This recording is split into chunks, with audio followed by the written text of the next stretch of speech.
A new report from US-based think tank Freedom House has found that Taiwan is the country that is both the most vulnerable and also the most resilient to Chinese influence campaigns.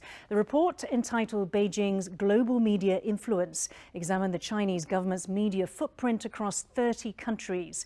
Taiwan ranks #1 in terms of the Communist Party's penetration of the media landscape, and also first with regards to local efforts to resist that influence. For more on the report's findings, Ryan Kilpatrick spoke with Freedom House's senior research analyst for China, Hong Kong and Taiwan, Angeli Datt. China has no physical presence in Taiwan, no diplomats, no media outlets, and few actual correspondents.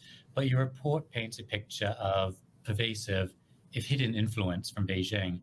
So what does that actually look like on a day-to-day basis? The way we conducted our methodology was we looked at 5 different influence tactics, and only one of them was the physical presence, the propaganda. And while that's quite a large component of influence in other countries, it was one of the smallest ones in Taiwan. But the different tactics that Beijing is using in Taiwan have penetrated deeply. That includes disinformation campaigns, censorship and intimidation is also a category where Taiwan scored very highly on. And that is related to both local actors intimidating journalists, as well as amongst the big business community, issuing statements denying that they support a particular political party based on pressure or fines they've received inside China.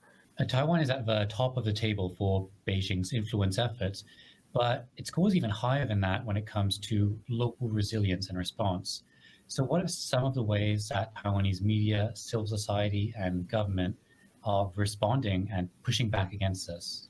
We saw really the strongest resilience in Taiwan to the point where, looking at each sector, we found different, very concrete, specific examples. So in the media sector, we found journalists who have a commitment to independently reporting on China. We also saw a strong commitment to everyday resistance, trying to resist pressure to self-censor. There's this kind of underlying resilience that comes from different civil society efforts to promote and protect press freedom, to counter disinformation. There's political awareness, specifically of CCP influence efforts in the media. There's been legislation that has been introduced or discussed, though the political response is still sort of hampered by a lack of cross-party support. Over the past few years, we've really seen Beijing amplify its military pressure and diplomatic isolation of Taiwan.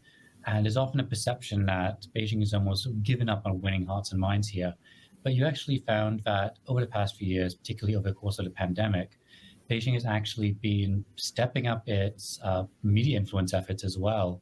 So how are they taking advantage of these crises over the past few years?